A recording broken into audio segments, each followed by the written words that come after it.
Are you looking for a show-stopping balloon? You should try these two different painted bubble designs. You can paint any size or brand of bubble balloon. For today's project, I'm using a 36-inch bobo bubble balloon, and before we can add our paint, bobo balloons have to be pre-stretched. So across the entire seam, I'm going to stretch the balloon every couple inches, and then I'm going to stretch the balloon across the center, rotate it, and stretch it again a couple times so that the entire thing is nice and pliable.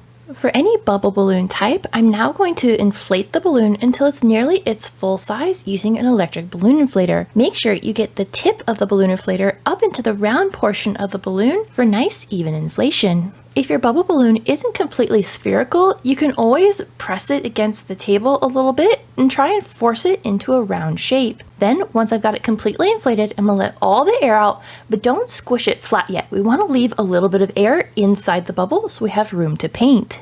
To make that painting process easier, I'm going to roll the nozzle up because currently it's about 6 to 8 inches long, and I want to roll that up until it's only about a ½ inch to 1 inch deep, as that will make it much easier to get our paint dispensers inside the bubble balloon, and it'll help prevent paint from getting stuck inside the nozzle since most of it's rolled up out of the way.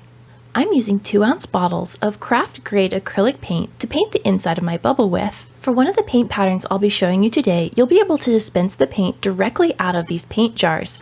But for the other one, it's helpful to have a paint dispenser that has a long tip. That will allow us to place the paint deep into the bubble, precisely where we want, without making a huge mess. I found these bottles in the tidy section of my craft store, but you could also use condiment bottles. For smaller bubbles that you'll be putting less paint inside of, you can use a pipette or a syringe. I was able to find all these supplies at my local craft store. The first paint pattern I want to show you is made up of tiny dots, so take your first color in one of those long nozzle dispensers and place it right near the top of the bubble. Make a nice little puddle of paint and then move over a couple inches and make another puddle. Fill the top half of the bubble with several of these puddles, making sure you get some of them near the seam so we don't have large sections along the edge of the balloon that don't have any paint. Before I move on to the next color, I'm going to add a little bit of air to the bubble by simply blowing into it so the front section doesn't touch the back section where the paint is sitting.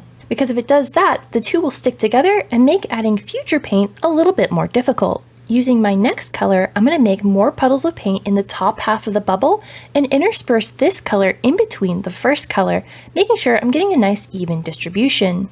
With this dot design, I'm aiming to cover the entire inside of the balloon with paint and not have open sections that are transparent, though if that's a look you're going for, you can just simply add a little bit less paint. As I add the third color to the top half of the balloon, it may begin to look like a lot of paint in the bubble, but you have to remember that this bubble is going to triple in size once we inflate it. So I want to make sure there's enough paint to cover both the back and the front of the bubble and then for it to expand. Now it's important to note that I'm going to be air filling this bubble and weight doesn't matter. If you're hoping to use helium, you're going to need to use significantly less paint so that you don't add too much weight to your bubble and risk it not floating. With all three colors in the top half of the bubble, I'm now going to do the exact same thing for the bottom half. I found that by doing it in this way, it's a lot less messy and I'm less likely for the front of the bubble to get stuck to the back of the bubble near the nozzle.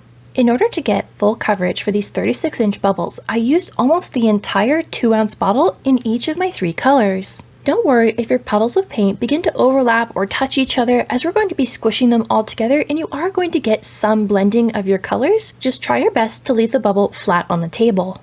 Starting at the top of the bubble, gently press the front of the bubble into the back where the paint is sitting. Press your fingers into the center of each of those puddles of paint and move the paint around until each puddle is touching the one next to it and you get complete coverage.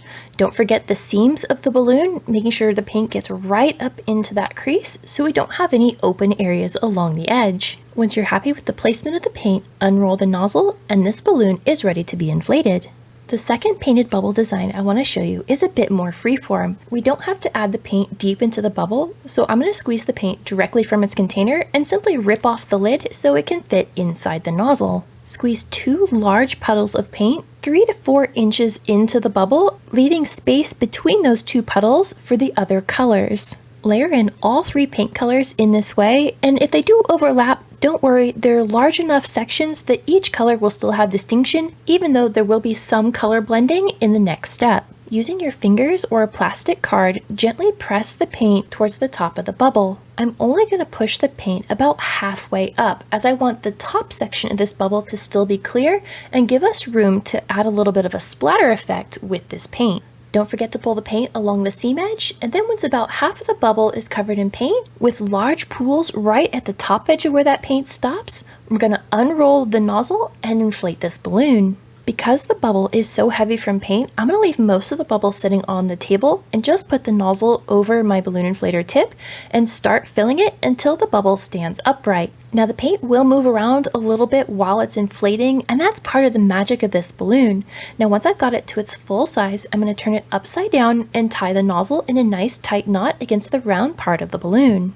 Now because we've added so much paint, there's excess there that's ready to drip. I'm going to hold on to the nozzle of the balloon and flick it up and down to force that extra paint to drip towards the top of the bubble. It's a little unpredictable what it'll look like in the end, but this flicking method gives it such a cool effect with these neat drips. You can attach this bubble to any balloon design as is, but because the paint is still wet, it'll continue to move. So if you have several hours before your event, turn this bubble upside down and allow that wet paint to continue to drip until it dries. For the dot design bubble, I'm going to inflate this one till it's nearly its full size, but this one I'm not going to flick around. I want the paint to stay where it is, and it gives us this cool brush stroke look by overlapping all of those colored dots. Tie the nozzle off in a knot, and these two bubbles are ready to be awesome statement pieces. The 36-inch bubbles make great column toppers, or you can use any size bubble to integrate into a larger balloon design. If you enjoyed this project, you should check out this video. And until the next time, remember, stay creative, everybody.